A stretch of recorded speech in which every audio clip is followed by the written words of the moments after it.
ഇഫ്താറിനൊക്കെ ഉണ്ടാക്കാൻ പറ്റിയിട്ടുള്ള ഒരു അടിപൊളി സംഭവമാണ് കേട്ടോ അത്. അതിന് വേണ്ടിയിട്ട് ആദ്യം തന്നെ പാൻ അടുപ്പത്ത് വെച്ച് കൊടുക്കുക.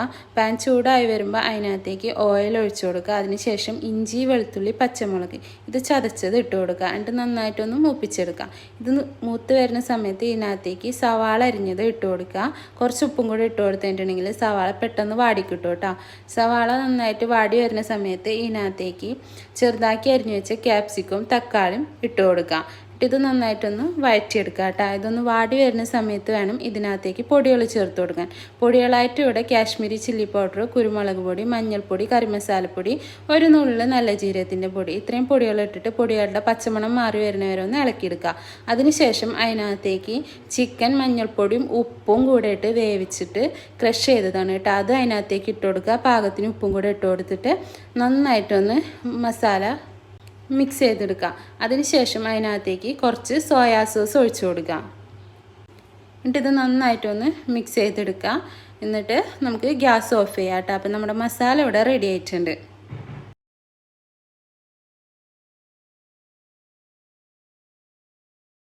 ഇനി വേണ്ടത് നമുക്ക് സമൂസയുടെ ഷീറ്റാണ് കേട്ടോ. അതിന് വേണ്ടിയിട്ട് ആദ്യം ഒരു ഷീറ്റ് എടുക്കുക. എന്നിട്ട് മൈദയുടെ പേസ്റ്റില്ല അതൊന്ന് ജസ്റ്റ് ഒന്ന് തേച്ച് കൊടുത്തിട്ട് അടുത്ത ഷീറ്റ് അതിൻ്റെ മുകളിൽ വെക്കുക. എന്നിട്ട് ആ സെൻറ്ററിലായിട്ട് നമ്മൾ ഉണ്ടാക്കി വെച്ചിരിക്കുന്ന മസാല വെച്ച് കൊടുക്കുക. എന്നിട്ട് അതിൻ്റെ മുകളിലായിട്ട് നമ്മുടെ മൊസറല്ല ചീസ് ഇല്ലേ അത് ഇട്ട് കൊടുക്കുക കേട്ടോ. അതിനുശേഷം ഏറ്റവും അടിയിൽ വെച്ച ഷീറ്റില്ല അതൊന്ന് മുകളിലേക്ക് മടക്കി കൊടുക്കുക. അതിനുശേഷം രണ്ടാമത് വെച്ച ഷീറ്റ് ഈ സൈഡിൽ നിന്നൊന്ന് മുകളിലേക്ക് മടക്കി കൊടുക്കുക. ഇനി ബാക്കി 2 സൈഡും ഇല്ലേ അത് ഇതുപോലെ ഒന്ന് കട്ട് ചെയ്ത് കൊടുക്കുക.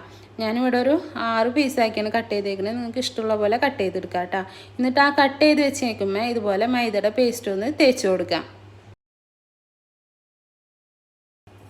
എന്നിട്ട് ഈ വീഡിയോയിൽ കാണുന്ന പോലെ ഓരോ സൈഡിൽ നിന്നും ഓരോ കട്ട് ചെയ്തിട്ടുള്ള ഷീറ്റും ഇങ്ങനെ ഇതുപോലെ ഈ രീതിയിലൊന്ന് ഒട്ടിച്ചെടുക്കുക കേട്ടോ.